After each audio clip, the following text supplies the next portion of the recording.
nuestra culminación en esta asignatura, que es el análisis geopolítico y social, en el cual pues hemos tenido la oportunidad de compartir y hacer algunas generalizaciones acerca de lo que es la geopolítica del siglo XXI y lo que está añadiéndose hoy día, que es un elemento que viene a cambiar todo el panorama de lo que es la geopolítica y el aspecto social en el mundo, porque todos los países se ven involucrados en este momento para trazar nuevas estrategias para lo que es la particularidad de la pandemia. Hoy vamos a estar hablando de un tema bastante interesante que tiene que ver con el aspecto socioeducativo.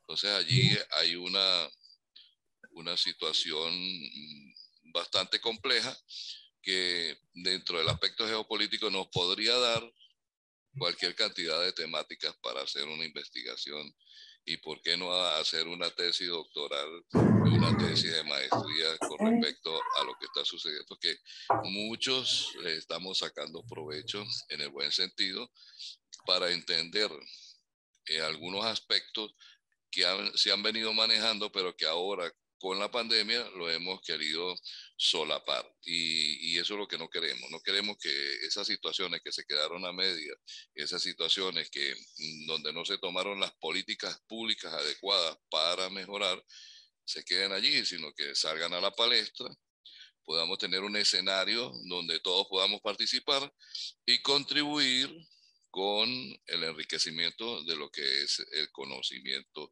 del siglo XXI.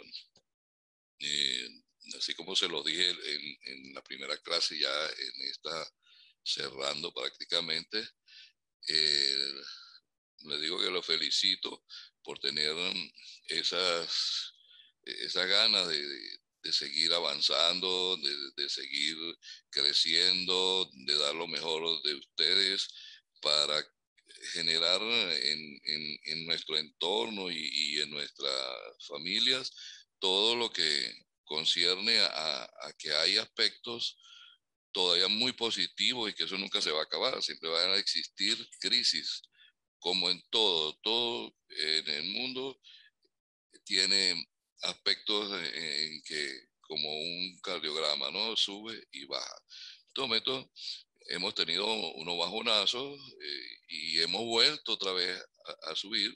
Vemos como algunos pues hemos sufrido las consecuencias de la pandemia, de familiares, de amigos, de todos unos que se nos han adelantado y otros que seguimos aquí guapeándolas, porque ese es el qué hacer de nosotros como venezolanos que somos y como planetarios del mundo, porque como lo dice Edgar Morin, filósofo francés, nosotros somos de un planeta, no somos de un solo territorio. Por eso, cuando hablamos de la geopolítica, siempre buscamos los límites, buscamos las divisiones, buscamos las separaciones, pero pues hay otras circunstancias que nos llevan a marcar esos parámetros que fueron hechos desde el principio de la humanidad, cuando se crearon las grandes metrópolis.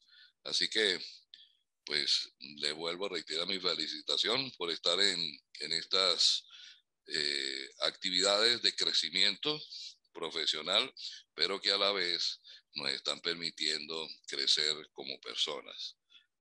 Y lo comentaba ayer en una charla que di, si nosotros no aprovechamos este momento para crecer, para cambiar algunos aspectos de la vida, tener una cosmovisión del mundo totalmente distinta a la que traíamos, salir de ese confort y comenzar a movernos hacia aspectos que no solamente tocan a algunas personas, sino que nos tocan a todos y que en realidad nos hacen mover desde el punto de vista social, desde el punto de vista geopolítico y desde el punto de vista personal y espiritual. Es importante que nosotros estemos claros que estamos en un mundo donde la socialización es un proceso importante. pero todavía no lo entendemos, todavía no lo comprendemos. Y eso se gana, se encuentra, se puede adquirir a través de la investigación, a través de buscar, de indagar y sobre todo de comenzar a ver quiénes somos realmente. ¿Por qué estamos acá? Hoy día somos abogados, vamos a tener una maestría, vamos a llegar a un doctorado, pero ¿quiénes somos realmente? O sea, yo como persona, Lidimo Ángel, ¿qué ha hecho? Y esa evaluación constante la tenemos que hacer. ¿Por qué? Porque nosotros tenemos un trabajo, no solamente la parte exterior, también tenemos que hacer una introspección constante para ver qué es lo que nosotros, aparte del conocimiento profesional que podamos tener y en el cual podemos ser excelentes, muy buenos, pero también desde el punto de vista personal, ¿cómo estamos? Si estamos bien, pudiésemos estar mejor. Si estamos mejor, pudiésemos estar mejor más allá de lo que nosotros hemos desarrollado. Entonces todos los días aprendemos algo, ¿no? Todos los días estamos en pos de encontrarnos con nosotros mismos, de hacer las cosas diferentes y una forma de hacer las cosas diferentes es esto que estamos haciendo. No podemos dejar de un lado el compartir. El compartir puede ser virtual también, ¿sí?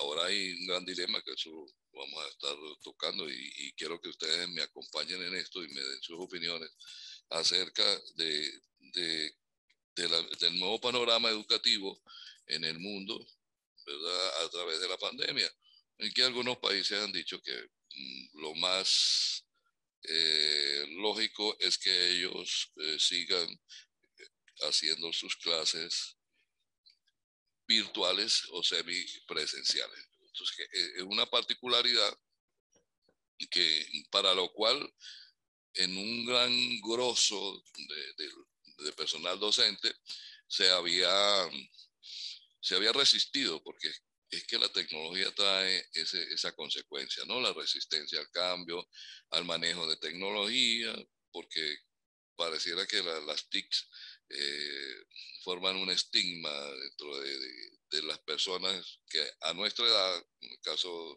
de mi generación, no tuvimos acceso a esas tecnologías, entonces hoy día las vemos así como algo muy superior, muy grande, como que no tenemos ese alcance cognoscitivo para lograr establecer una conexión entre lo que nosotros aprendimos y lo que está sucediendo actualmente. Realmente eh, hay algo que estudiaba o escribía en estos días que aparte de cuidarnos de la pandemia, lo que hemos causado es una serie de miedos, de temores que nos han conllevado ahora a andar como con un terrorismo psicológico. Y hay que visualizar eso, visualizar, ver qué nos está causando esos temores y esos miedos, porque hasta en los niños se les está viendo ese efecto. Siempre donde hay un efecto hay una causa. Y siempre hay que buscar la manera de atacar las causas y no los efectos, porque hemos visto muchísimas situaciones de las que estamos viviendo hoy día, en donde lo que se ataca son efectos y las causas siguen latentes. Por lo tanto, la causa puede estar haciendo daño y puede acrecentarse, y esa causa puede conllevar a generar nuevas causas. Entonces, hay que cambiar los esquemas y para eso es la conversación de hoy. ¿Qué va a pasar con el sujeto docente? Ese docente que aprende, que está enseñando, que a lo mejor está desmotivado por las políticas públicas, de la educación, de la parte económica, de las situaciones que estamos viviendo en los demás países, pero que también hay mucha gente preparándose, hay mucha gente, porque en algún momento de la vida tiene que haber cambios. En algún momento se visualiza algunas facetas en nosotros en donde nos detenemos y decimos, bueno, yo tengo que cambiar. Hay muchas vías, muchas alternativas, pero nosotros hemos agarrado muy pocas inteligencias para desarrollar. Howard Gardner dice que nosotros tenemos más de 7 inteligencias para desarrollar y sin embargo en nuestro sistema educativo escasamente nos han llevado a 2, que es la numérica y la verbal, y con deficiencia. Entonces hay mucho todavía por hacer, mucho todavía por aprender y muchas cosas que pudiéramos nosotros crear, poner un punto de ingenio, un punto de reinvención, de hacer las cosas distintas. Y eso nos va a marcar pauta porque nosotros nos vamos a convertir también en líderes totalmente distintos. Vamos a ser íconos para la sociedad. Y eso es lo que queremos apuntar. Ahora, ¿cuál es el, perdón, cuál es el temor más grande que existe? El temor a enfrentarnos con la realidad, a develar algunas cosas que están muy solapadas por allí, que, que, que no nos podrían dejar avanzar, pero que si nosotros las tratamos con mucha diplomacia, sutileza, podemos llevarla al campo de lo que es la sociedad del conocimiento y no dejarlo como sociedad de información. Que nosotros ahora que tenemos el acceso a Internet, podemos ver que en Internet hay cualquier cantidad de información. Pero ¿cómo hago yo para gestionar ese conocimiento, sacarlo de ahí, de ese bagaje de información y sacar ese extracto, que es lo que a mí me interesa, que es el conocimiento? Entonces, allí es donde están ustedes enmarcados, es allí donde ustedes comienzan a tener esa agudeza para poder determinar qué es lo que es conocimiento y qué es lo que nosotros vamos a dejar que no nos es útil, pero sí no podemos desechar la, toda la información. ¿Por qué? Porque allí es donde nosotros vamos a demostrar la habilidad que tenemos desde el punto de vista de lectura comprensiva para hacer análisis, para lograr lo que nosotros queremos. Eh, en cuanto a la temática que está planteada para el día de hoy, y ya con esto cerramos nuestra materia, es cuál es el papel del sujeto docente dentro de la geopolítica y del conocimiento del espacio. Decíamos al principio, en los videos anteriores, que la geopolítica sencillamente es la relación entre el espacio geográfico y los grupos humanos. O sea, cómo hacen los seres humanos para asentarse en determinados territorios, y para ello tiene que existir unas condiciones y unos factores que les favorezcan y ellos poderse establecer allí. Pero el problema no va solamente a esa relación, ¿no? Aquí entonces incluimos, bien como lo decía Vygotsky decía que nosotros como docentes tenemos que tener un criterio social, un criterio cultural y un criterio histórico. Porque desde el punto de vista histórico, nosotros podemos conocer lo que es el pasado. Si yo no conozco mi pasado, ¿verdad? Yo no puedo predecir por qué las cosas que me están pasando en el presente tienen un génesis, tienen una génesis, un origen, algo de donde se comenzó a gestar determinada conducta, determinado esquema o formas de ser, lo que yo pienso, como genera, esos son años de cultura adherida que pudieron generarse por imitación, por transferencia, por ensayo y error, y ojalá que en su mayoría pudiesen haberse dado por comprensión inteligente. Esas son las formas de aprender que a mí me parecen geniales. ¿Por qué? Porque nosotros imitamos, nosotros copiamos modelos de otras personas mientras nosotros no tenemos modelos originales, ¿verdad? Si yo soy abogado, yo voy copiando el modelo de algunos profesores, cómo actúa, cómo habla, cómo dice. Luego, cuando vamos a las prácticas, vemos cómo es un juicio que hace un abogado defensor y nosotros vamos copiando porque ese es los aprendizajes que nosotros tenemos. Sin embargo, los profesores nos transfieren a nosotros experiencias. Ellos nos dan una experiencia. La sociedad también nos transfiere y de la cual también imitamos muchas cosas. De ensayo y error, tenemos muchas situaciones que nosotros trabajamos por ensayo y error, pero hay una parte que es sumamente importante y que es la con la cual, o uno de los aprendizajes que nos genera a nosotros más conocimiento, que es el de comprensión inteligente. ¿Por qué de comprensión inteligente? Porque allí uno coloca en funcionamiento algo que se llama raciocinio. Ustedes lo conocen bien, la razón. Y más en el derecho siempre es quien tiene la razón. Y la razón es aquel que la sepa defender y el que la sepa argumentar. Y para ello tiene que tener unos criterios adecuados y fundamentados en la realidad. No en la verdad, porque la verdad es relativa, sino en la realidad, lo real. Por eso cuando nosotros agarramos un caso y tenemos una persona que necesita de un asesoramiento o de un acompañamiento, nosotros tenemos que pedirle que por favor nos digan la realidad. ¿Qué sucedió realmente? Porque de allí es donde se va a derivar un buen diagnóstico, de donde se va a derivar una buena defensa. Pero eso ya en el plano personal. En este caso, también necesitamos vivir la realidad. Entonces, ¿qué debe hacer un docente, ¿verdad? En esta situación o en cualquier otra situación?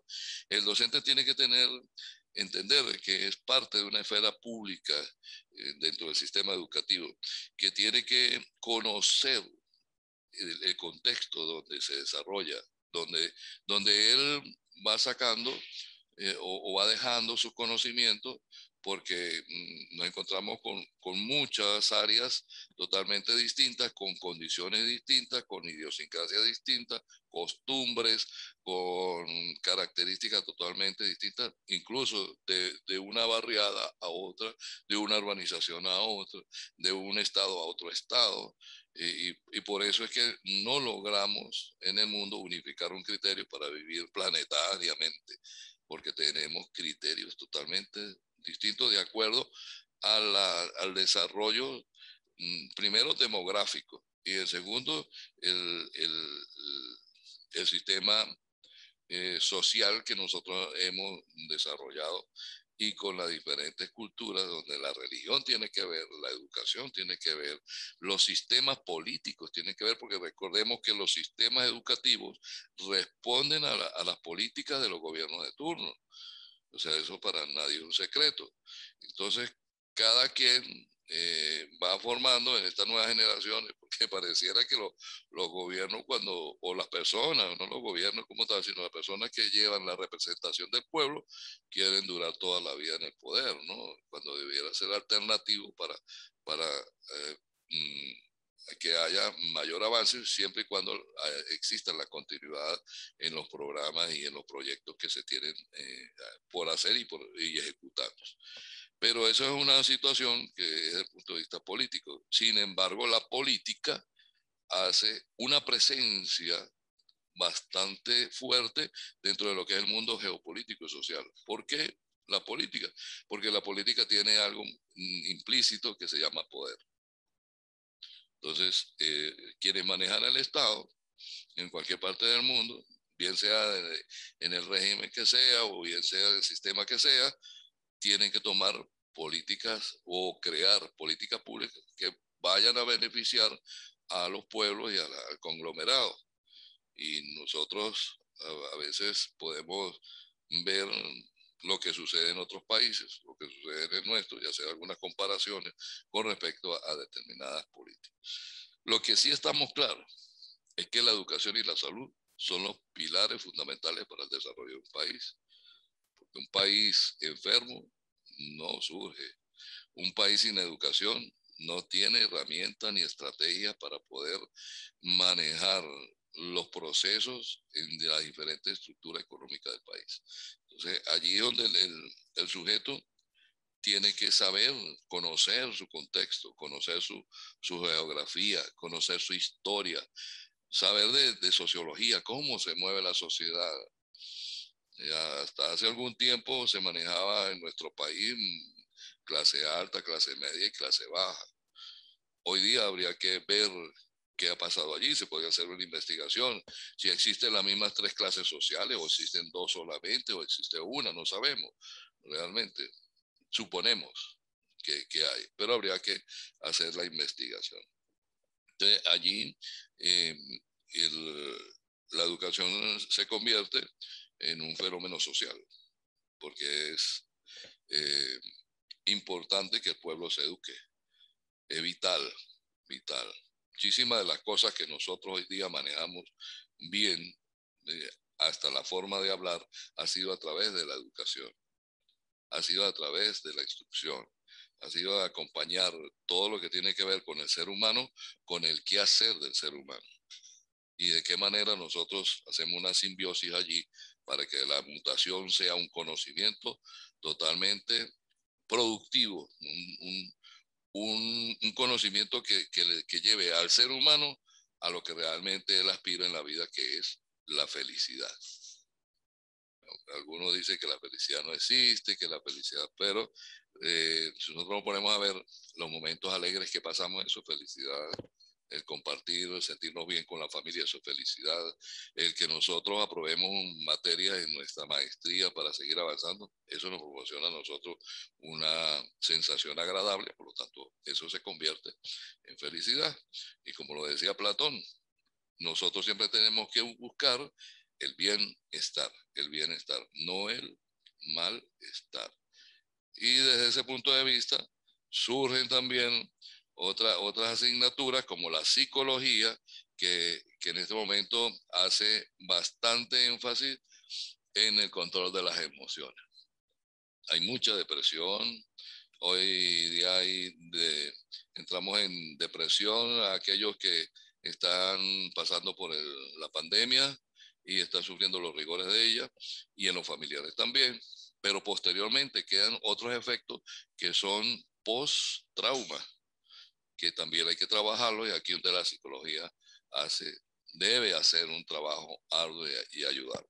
Y nosotros que tenemos un poquito, ¿verdad? Digo poquito porque el conocimiento psicológico es muy amplio y el espectro es muy grande, porque fíjense que la educación se desprendió de la psicología. Imagínense ahí donde viene. Filosofía, psicología y educación. Es decir, la educación es amplia, se podrá imaginar cómo es la psicología. Y nosotros, bueno, como alguien lo definía allí con el cerebro triuno, tenemos un cerebro reptil, un cerebro límbico y un cerebro neocortés. Ese cerebro límbico son todas las emociones que nosotros tenemos y que alguien las cataloga por allí como un elefante, un monstruo. Y la parte del neocortés, que quien debería manejar esas emociones, es la razón. Entonces, montarle la razón a ese elefante, pues no es nada fácil, pero sí se puede lograr. Entonces, aquí la psicología hace un papel muy importante, y en este momento histórico que estamos viviendo en el mundo, se hace más necesario y va a tener muchísimo trabajo la psicología acá para volver otra vez a llevar la psique a su estado normal. Bueno, eso es parte del análisis. Esa parte de los profesores que están en casa esperando volver a la presencialidad. Ahora, ¿cómo lo voy a hacer? El niño, ¿qué pasa con los niños y qué pasa con los jóvenes? ¿Querrán volver otra vez a clases presenciales o será mejor la comodidad de la casa? ¿Será bueno tomarse un cafecito de acá o las ganas de tomarse un café en clase? Entonces, hay mucha tela por cortar. Quisiera que ustedes me hablaran allí, me ayudaran en este tema del sujeto docente, como con el nuevo escenario, ¿no? Con el nuevo escenario, no con lo que ya hemos andado, hemos hablado, hemos criticado, hemos elogiado también, porque hay mucha gente buena en todas las profesiones, excelente, como todo en la vida, todo es necesario. Pero quisiera que ustedes me dieran su punto de vista de lo que es el docente en esta actualidad y qué va a pasar con las nuevos escenarios desde el punto de vista geopolítico. No sé si quién quiere ayudarme esto. Abigail, que está que se habla. Amiga, Buenos días, profe. buenos días. Cateringa Basica. ¿Cómo está, Caterín? Bien, bien, doctor. Bueno, pues primeramente agradecerle por esta oportunidad y de verdad muy completo lo que usted está dando en este momento, ¿no? Y muy asertivo en la parte de educación, ¿no? Con lo que usted habla, con el nuevo regreso a clases, creo que es difícil para muchos representantes, ¿no? Yo que soy educadora, simplemente ya hay un temor psicológicamente, nadie está preparado para el regreso a clases. Primero por el contagio, ¿no? Y pues esa parte psicológica que usted dice se está viendo muy afectada. ¿Por qué? Porque todos tenemos miedo, ¿no? Tenemos miedo de que nuestros niños se contagien, de que en realidad pues en el país, lo que comentó usted hace rato, en el país pues no está la situación acorde, no hay un proceso, vamos a decirlo así, seguro. O sea, los venezolanos no estamos seguros para este retorno. Primero por la situación país, que es lo que yo creo más importante, ¿no? Lo que son las aulas, pensamos que no están aptas para que los niños regresen. Entonces, pensamos que el contagio va a llegar a las casas, va a haber una pandemia peor, si se va al regreso, ¿no? Y lo otro que usted estaba diciendo hace rato, hay familias que han perdido seres queridos, niños que han perdido padres, padres que han perdido a sus niños o a sus adolescentes. Entonces creo que todo es un proceso. Yo se lo escribí hace ratico también a usted, que todo esto se basa en la vocación que tenga también el docente, ¿no? De buscar las estrategias adecuadas, buscar los medios para primero socializar, creo que sería primero con los representantes, ¿no?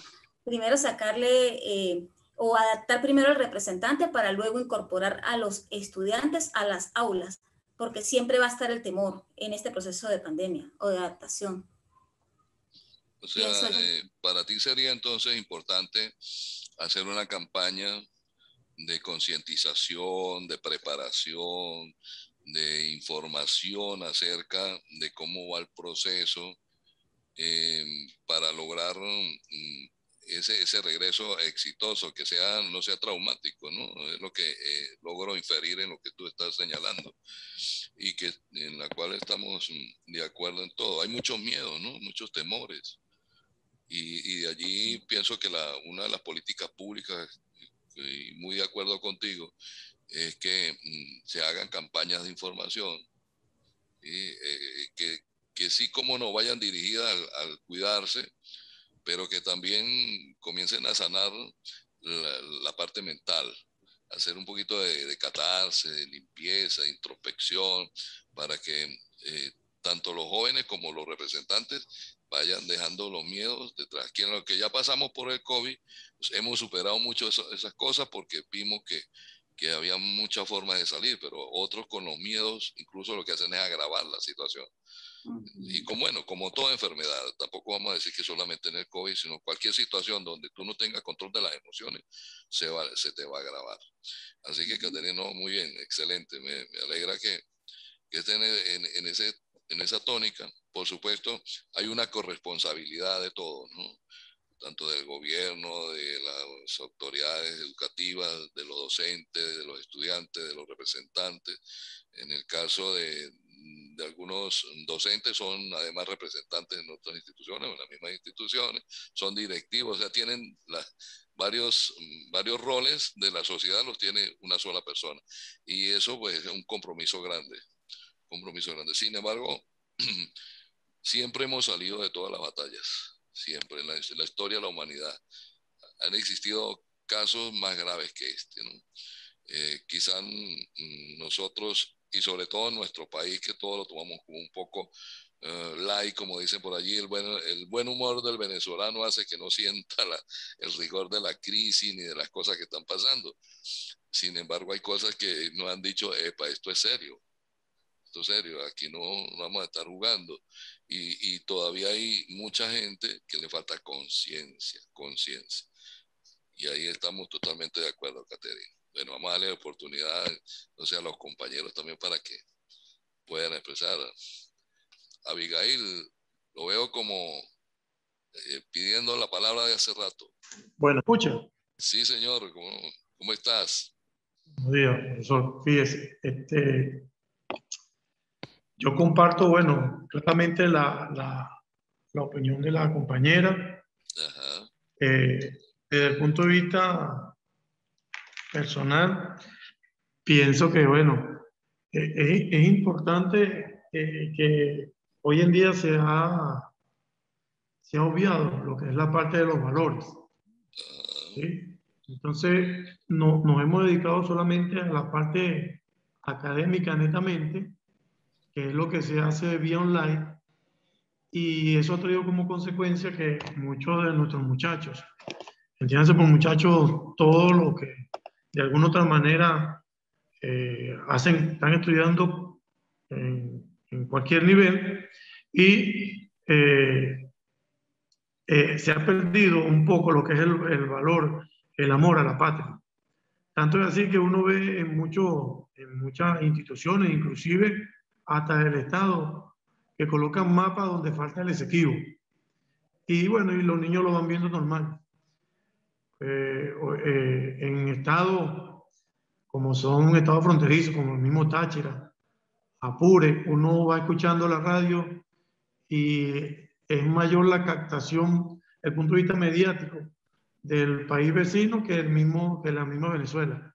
Lo que genera de una u otra manera en la psique de la persona va generando un, un abandono hacia lo que es la soberanía de nuestro país como tal.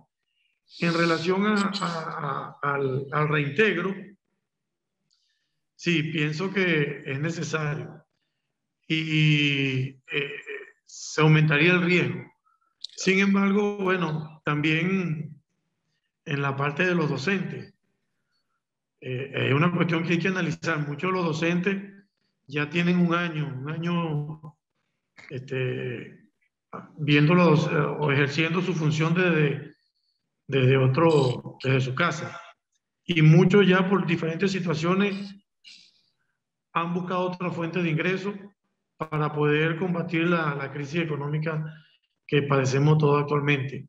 Esa es una cuestión de que habría que hacer un estudio también de cómo sería ese retorno, no solamente del docente, no solamente del estudiantado, sino también del docente, por los problemas de transporte, combustible, que generaría una logística que hoy en día es un poco complicada. Y bueno, y principalmente mi preocupación es hacia qué va a pasar dentro de unos años si la juventud no ama a nuestro país, no quiere nuestro país, porque no se le está enseñando. Yo particularmente me acuerdo que cuando estaba en el colegio y en el liceo, o no le enseñaban los valores.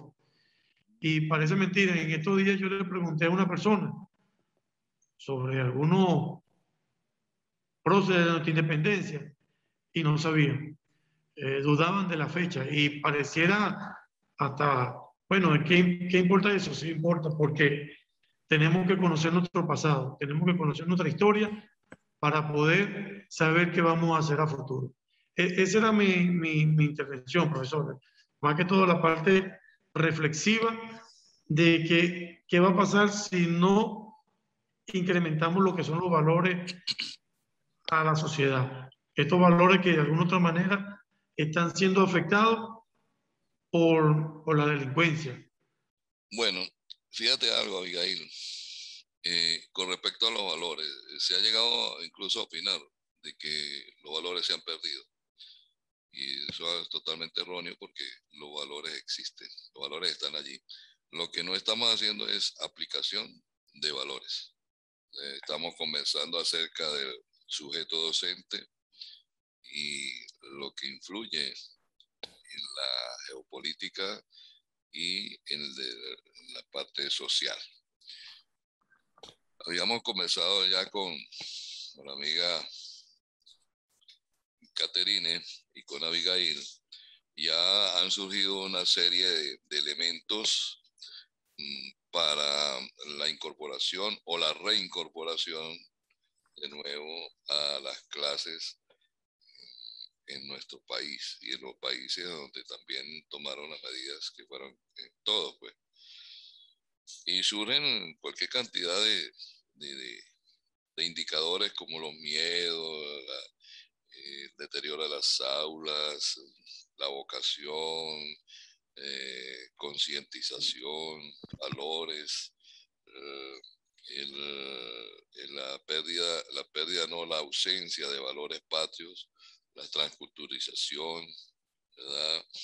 Que hace también que surja allí un poco el abandono de la soberanía, las fuentes de ingresos a los cuales han tenido que hacerse cargo los docentes para poder subsistir, la falta de transporte, combustible, qué va a pasar con la juventud más adelante, era la pregunta que se hacía Abigail. Historia, que la parte histórica es sumamente importante y un punto también que tocaba Abigail, que es la reflexión. Lo que estamos haciendo nosotros es reflexión, y cuando se habla de los valores, pues una de las funciones del sujeto docente es que siempre tiene que estar comprometido con la libertad, con la paz, con la democracia y por ende con la enseñanza. Por supuesto, de unos criterios de conciencia social, de la equidad y de los valores ciudadanos, ¿no? Como lo decía Durkheim, la educación es un fenómeno social. El hombre por naturaleza se hace social en la medida que se educa. Entonces, fíjense, el punto tan importante, tan álgido como es la educación para nosotros los seres humanos. Y si nosotros nos ponemos a ver, a comparar, a hacer un estudio comparativo con algunas personas que estudiaron con nosotros allá en primaria y en secundaria y se fueron quedando, ¿verdad?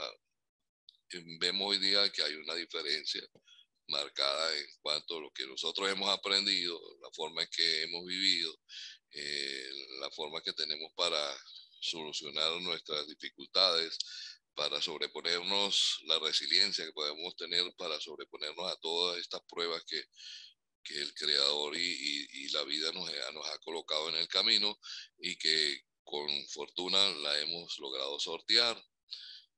Creo que la educación, y estoy convencido, es el eje importante del mundo. No hay otra versión, el conocimiento, la sabiduría, la sapiencia y lo que usted va adquiriendo como experiencia durante ese transcurrir por la existencia.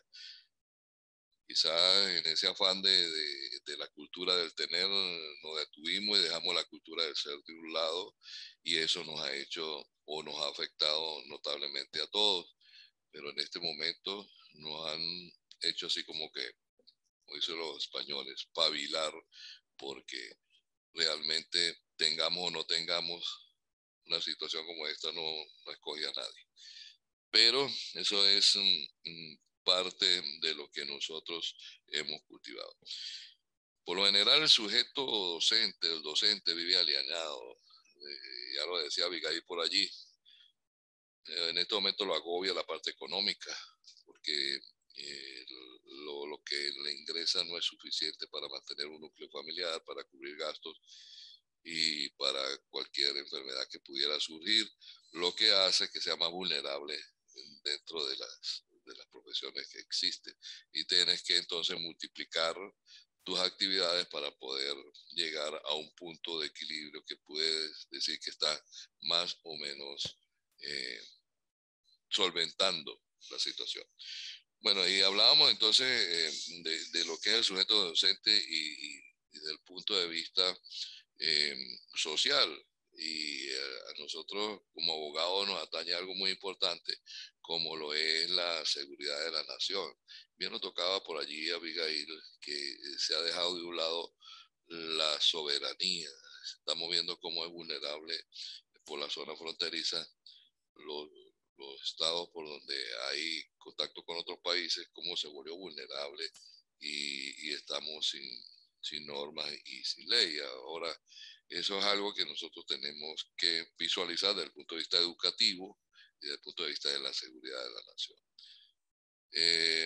habló Caterine, me habló Abigail, tenemos por allí en línea a Leonel, tenemos a Diribet, a Yoleidis. Quisiera escuchar sus opiniones con respecto a lo que estamos conversando y de esta manera ir acrecentando un poco lo que es el rol del sujeto docente dentro de lo que es el panorama geopolítico, no solamente de Venezuela, sino del mundo. Quisiera escucharles. Sí, buenos días, profe. Buenos días, Leonel, ¿cómo estás? Bien, gracias a Dios.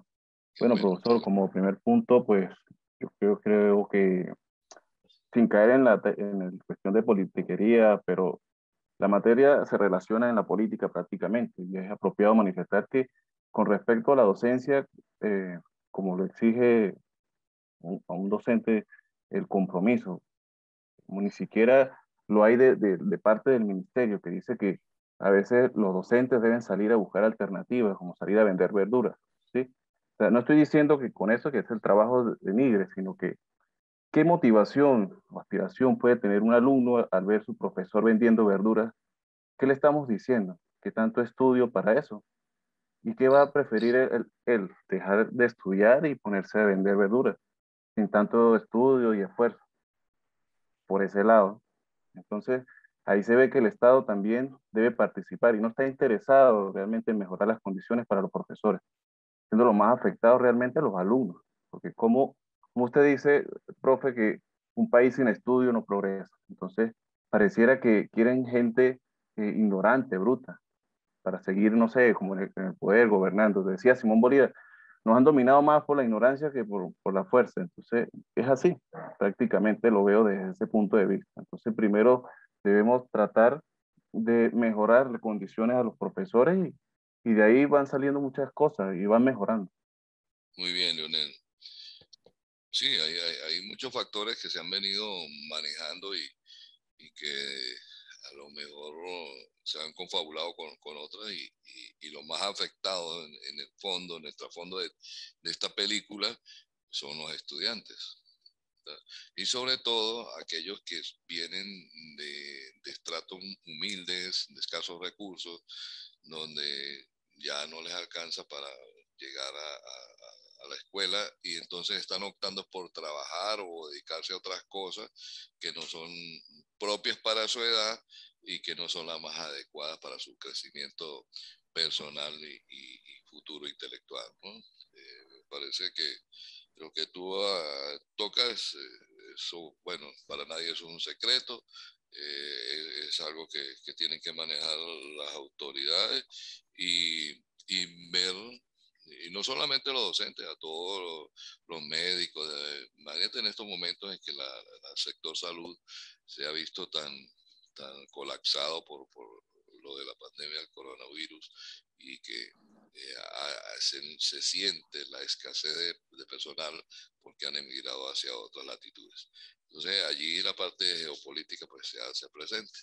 Y Exactamente, profe. tenemos que nosotros contribuir también, Leonel, porque nosotros somos parte importante de esta sociedad y afortunadamente no hemos perdido esa brújula, ¿no? Esa visión de que seguir enseñando, en el caso nuestro, bueno, los que son educadores, por ahí Caterina decía que ella es educadora, y me imagino que pues casi todos de alguna manera somos educadores, pero nuestro trabajo debe continuar, nuestro trabajo debe entrelazarse con las personas que tienen esas falencias desde el punto de vista cognitivo y sobre todo desde el punto de vista emocional, que se han dejado contaminar, que se han dejado llevar. Entiendo, y tú lo mencionabas bien, sin caer en la politicaría, pero esto nos afecta a todos, nos afecta. Ahora, ¿cómo hacer para salir de allí? Ahí también hay que reinventarla, hay que hacerla, porque la vida sigue con o si se arregla o no se arregla, tantas cosas que pasan, Sí, pero y también, profe, lo digo también porque mi esposa es profesora, ¿verdad? Y ella tiene una vocación increíble, o sea, yo admiro mucho a su vocación porque ella, a pesar de lo poco que gana, ella sigue empeñada y ella dice que le hace falta salir a dar clases, pues. Entonces, es algo que yo admiro porque de repente muchos profesores dicen, pero ¿a qué voy a ir? Si aparte no tienen ni siquiera el dinero para ir o sea, para ir a la escuela a dar clases. Entonces, sin embargo, ella busca los medios, ella da clases particulares, hace mil cosas pero no salir a vender verduras porque obviamente ella dice, ¿para qué estudie tanto si, o sea, me va a mandar a, a vender verduras una ministra que de repente no está centrada en la realidad o quiere distraer la situación? O sea, realmente no me pareció acertado. Y con respecto a la parte de volver a clase, creo que es necesario y los miedos hay que enfrentarlos. Y esa es la única forma de salir de eso, enfrentándolo. Y ahorita prácticamente los alumnos que están en clases se están volviendo mucho más flojos de lo que antes eran, porque para nadie es un secreto que eso es así. Y se lo digo con propiedad porque mi esposa a veces me dice, mira, mando trabajos en vez de exámenes y ella corrigió 10 trabajos con la misma letra. O sea que los mandan a hacer y ni siquiera tienen la delicadeza de por lo menos transcribirlos, sino así como los mandan a hacer, los reenvían. Entonces es necesario porque se pierde la idiosincrasia realmente de lo que es ir a clase, aprovechar, preguntar. Entonces todo ese vínculo, todas esas cosas que uno puede aprender un salón de clase se están perdiendo. Entonces es importante y es inevitable que ya tiene que prácticamente volver a clase lo más pronto posible, porque otros países ya lo están haciendo. Entonces, ¿por Sí, qué aquí no? ¿Ves? sí, lo que hay que tomar son las medidas Exactamente. de cuidado Dios para ayudará. hacerlo y vacunar a todos los profesores, vacunar a todo el personal obrero, administrativo, Sí. adaptar, como lo decía Caterina, también adaptar, ver en el estado en que están las aulas y Incluso mejorar vi, todo eso. El Estado incluso vi tiene, alumnos, niños de preescolar, con su tapaboca, con todas sus medidas en Argentina, o bien en España. Tengo familia y amigos por allá y me dicen que tienen que ir a clase. O sea, esos países pareciera que sí están preocupados porque la persona no sea ignorante. Prácticamente es así. claro, lógicamente, no es lo mismo el niño que está en la escuela bajo la directriz de un profesor que estar en la casa, que por lo general los padres son los que hacen las tareas, hacen las actividades y están allí apoyando, asesorando. Y eso les baja el nivel de exigencia a ellos, porque tienen el respaldo de papá y mamá. Pero el contacto emocional también, el estar cara a cara con los demás, el estar compartiendo, a los chicos los afecta enormemente porque también el encierro, si los afecta a los adultos ahora, imagínense a los niños que ellos no tienen todavía ese estado reflexivo como para comprender la situación que tienen en estos momentos. Entonces, Leonel, es lógico que, y bueno, muy bien por tu esposa, porque de verdad tiene vocación y mística para seguir en este esfuerzo, pero siempre con la esperanza de que van a venir cosas mejores. Y como educadores, bueno, existimos personas que estamos muy comprometidos con la educación, porque si nosotros abandonamos, estamos abandonando la generación del futuro, y bien lo decía por allí Abigail. O sea, ¿qué va a pasar entonces si nosotros los abandonamos? Nos vamos a dejar a la deriva. Y eso no es la idea. ¿Qué tendremos dentro de 10 años? Y las políticas educativas tienen que apuntar hacia la masificación de la educación, pero una educación de calidad también. Y mejorar a los docentes para que tengan la oportunidad de hacer estas maestrías, de hacer el doctorado, que de hecho veníamos con esa carrera que siempre, incluso yo lo decía echando broma, dice, ¿qué tanto estudias? Entonces yo le digo, no, es que yo quiero ser ministro, pero aquellas cosas que uno lo hace con una visión ascendente, ¿no? Estoy estudiando con la finalidad de ir progresando en la vida también. Que no todo el mundo tiene el fuelle para hacerlo desde el punto de vista cognitivo, ni desde el punto de vista emocional, y a lo mejor tiene lo económico, pero no quiere seguir haciéndolo. Mientras que otros hemos seguido A pesar de las dificultades, a pesar de los obstáculos, hemos seguido y por eso les decía a ustedes que los felicito por hacer este esfuerzo, que es un esfuerzo que vale la pena, que es loable, que es un esfuerzo que se lo van a agradecer a ustedes mismos y el entorno suyo. ¿Por qué? Porque en la medida que uno más avanza y hace estas conversaciones, uno va entrando en estados de reflexión también, va creando estados de conciencia reales, porque, ajá, ok, como bien lo mencionaba Leonel, estamos hacia dónde vamos. Puedo percibir que la idea es que no crezcamos desde el punto de vista académicamente, que no seamos seres pensantes, pudiera pensar eso, pudiéramos pensar otras cosas, tantos mapas mentales que se nos pueden formar a nosotros a través de la realidad. Pero cuando nosotros comenzamos a estudiar estas realidades, surgen temas y temas para investigar y nos ahondamos en ello, pues vemos que la historia siempre data de lo mismo. Siempre hay un obstáculo, no quiero que avance. De hecho, los liderazgos se forman y hay tanto tema de liderazgo, pero cuando vemos qué es lo que no permite a los líderes surgir, vemos que es la ignorancia, la menor capacidad de análisis que pueda tener una persona, la de la reflexión, los que no tienen ese entrenamiento constante y entonces no tienen fuelle para llegar a donde ustedes han llegado, allí donde está entonces tenemos que fortalecernos, tenemos que blindarnos, tenemos que hacer una coraza contra todo, porque existe la envidia, el egoísmo, que son sentimientos que aparentemente a estas alturas de la civilización no deberían existir, sin embargo como que se han acrecentado. Y qué es lo que queremos fomentar en estas nuevas generaciones, que no se viva tanto de esto, que no se viva tanto del canibalismo humano, desde el punto de vista de que nos comemos unos con otros, sino que haya un cooperativismo, hay una colaboración. Por eso han surgido diferentes formas de aprendizaje, el aprendizaje colaborativo, el aprendizaje formativo, el aprendizaje en pares. Los más aventajados enseñan a los menos aventajados. Existe también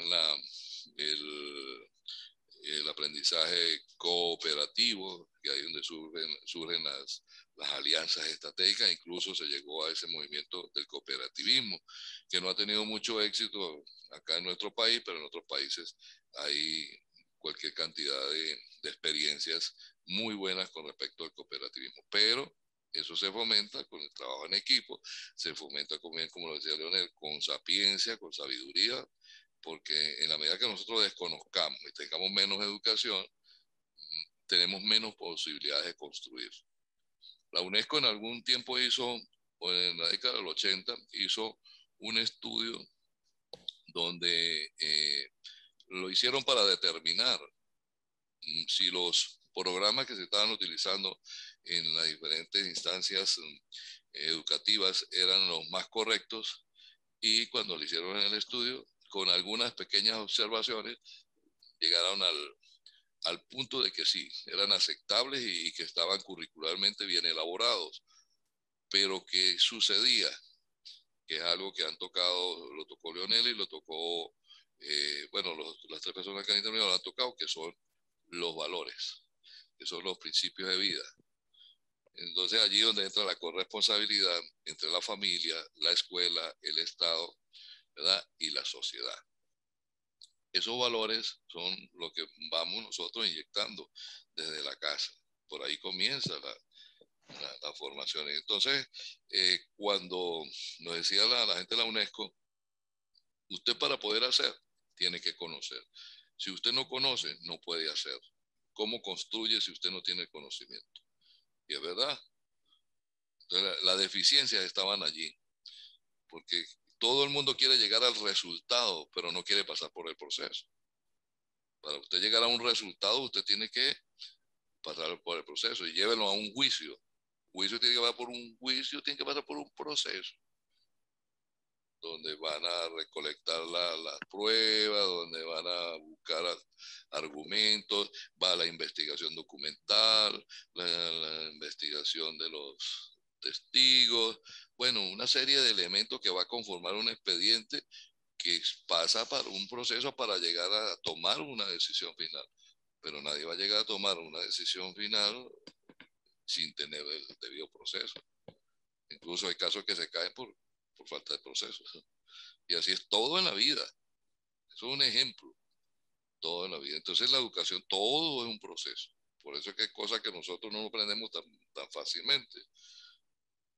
Ayer en la charla que daba decía, bueno, pero usted habla de la vida bonita y de todo esto, pero esa en realidad no existe. Pero es que nosotros como docentes tenemos que partir de un mundo ideal. Nosotros tenemos que en la vida tener un mundo ideal también. ¿Cómo quiero yo mi vida? La quiero feliz, la quiero para el bienestar, colaborando con otros, apoyando a otros, uniéndome a grupos que piensan semejantes a lo que yo hago, a hablar bien de las cosas, ¿no? Como dicen por allí comúnmente, al rumor, al chisme. No, no, no. Eso no es para nadie.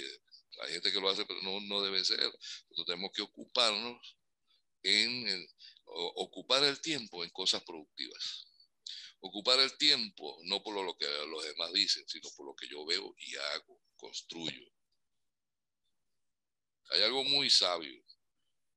Lo único que nosotros percibimos todos por igual es la cantidad de horas que tiene el día. Son 24 horas. Ahora, ¿cómo las utilizamos? Bueno, ya cada quien tiene su disposición de tiempo, hay gente que pierde 8 o 10 horas, 4 horas, las pierde hablando por allí, ocupándose de otras personas, mientras que nosotros tratamos de alargar esa 24 a 25, de hacerlo lo mejor posible, buscando alternativas, ayudando para ver cómo hacemos que otros comprendan lo que estamos viviendo y que tenemos que reinventarnos. Pero bien lo decía Leonel, no a lo que los demás nos indican, no es lo que yo creo conveniente para mí que tengo que hacer. Si yo estudié docencia y toda mi trayectoria ha sido docente, yo tengo que seguir enseñando, tengo que seguir impartiendo. Ahora lo voy a hacer a través de talleres, de cursos, de diplomados, de dar clases, después de estar jubilado por un tiempo y seguir en actividad. Bueno, eso es mi alternativa. Para eso yo me preparé, para dar y por supuesto para aprender también. Todos los días nosotros aprendemos. Con ustedes en este momento de conversación han surgido unos valores allí que no los tenía, o sea, no los tenía claros y surge porque es parte del proceso. Por eso lo bueno de los conversatorios, y bien lo decía Leonel, de acuerdo, tenemos que ir a clase. ¿Por qué? Porque allí las diferentes formas de ser de los chicos, la experiencia que ellos han podido vivir en este año, usted sabe todo lo que se va a generar allí. Una riqueza, eso es una riqueza desde el punto de vista intelectual, anecdótico, que lo podemos llevar a registros. Hay cosas que ahí van a surgir atípicas que nunca habían sucedido en casa porque a lo mejor no he tenido la oportunidad de compartir esa situación que estamos viviendo. Bueno, es que nunca lo habíamos compartido, para ser más claros. Muy bien, Leonel, excelente. ¿Qué dice Deiribet? Doctor, buenos días. Yoleidis por aquí. Yoleidis, ¿cómo estás? Bien, usted. Excelente. Cada día mejor. Doctor, quería hacer una acotación en relación al tema que se está tratando. Ajá. Ok, desde un punto de vista particular, yo quiero acotar que más viendo a los sujetos docentes como eso, como, o sea, sujetos docentes, deberíamos considerarlos o dar una opinión a ellos como personas. Pues claro está que luego de esta pandemia ninguno de nosotros somos los mismos ni seremos los mismos. Todo, o sea, todo cambió, ¿sí? Y en nosotros también. Enfrentamos situaciones de salud que en cierto modo afectó el ángulo emocional de cada uno de nosotros. Nos vimos en cuadros de ansiedad, depresión, muchos más, porque es un momento en el que no sabíamos qué en realidad íbamos a hacer. Ahora, inclinándonos a lo que es el docente, sabemos que el docente se caracteriza por tener una cierta autonomía en sus funciones, ¿sí? En el aula de clases, él tenía lo que era la coordinación, la organización y la dirección en cuanto a lo que él deseaba enseñar o transmitir a sus alumnos. Entonces pienso que en esta actualidad se va a enfrentar con un aspecto en cuanto a la escasa participación de los alumnos, como lo decía el compañero ahorita, que por ejemplo las tareas del hogar las hacían las madres o los mandaban a hacer con otros profesores, los niños no tenían 100% el conocimiento de lo que se les estaban mandando, ¿sí? Entonces pienso que se verá afectada la escasa participación escolar por un término de cierto tiempo, la libertad que tenía ese docente en el aula de clase pues se espumó. Se relajó la situación, pues las tareas las realizaban, como ya lo dije, personas ajenas a los alumnos. Es por eso que sostengo la idea que en el sentido de responsabilidad, participación y compromiso serán aspectos que se deben trabajar a profundidad. Pues por lo que los sujetos docentes tienen la responsabilidad de plantar, o sea, la formación social. ¿Y cómo se planta la formación social? Iniciando por lo que usted dice, que son los profesionales del futuro. Entonces ya sería una cuestión de vocación de aquellas personas que a pesar de las situaciones que se están viviendo, no han abandonado su trabajo, no han abandonado la docencia, han fomentado aquella vocación de enseñar, ¿sí? Haciendo un lado, en cierta forma, el ángulo económico, todo aquello que para ellos actualmente, y no es secreto para nadie, no es un tanto positivo. Entonces, eso es lo que yo puedo opinar en relación al tema. Excelente. Bueno, Yoleide, fíjate que el sujeto docente es una nomenclatura que se utiliza en educación, ¿no? Así como el estado docente, es una forma de identificar. Pero realmente tú lo mencionabas y muy acertadamente, que el docente es una persona que siente, padece, tiene las mismas características de cualquier ciudadano. Lo único que tenemos un compromiso mayor que cualquier otra profesión, porque es la formación de los nuevos profesionales, aquellos que de alguna manera han hecho un esfuerzo para superarse y seguir adelante en su formación.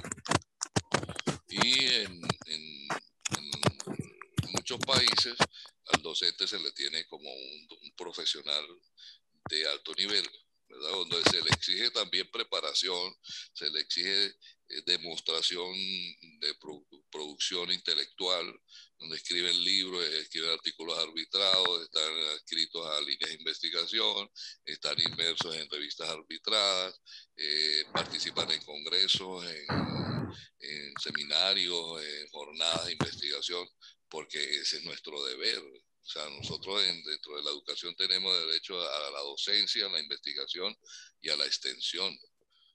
Nosotros en los colegios, en los liceos, teniendo unas situaciones donde no tengamos que salir a buscar alternativas en otros lados, sino estamos muy bien, podemos dictar talleres para nuestros compañeros de acuerdo a la experiencia y la experticia que cada uno tenga.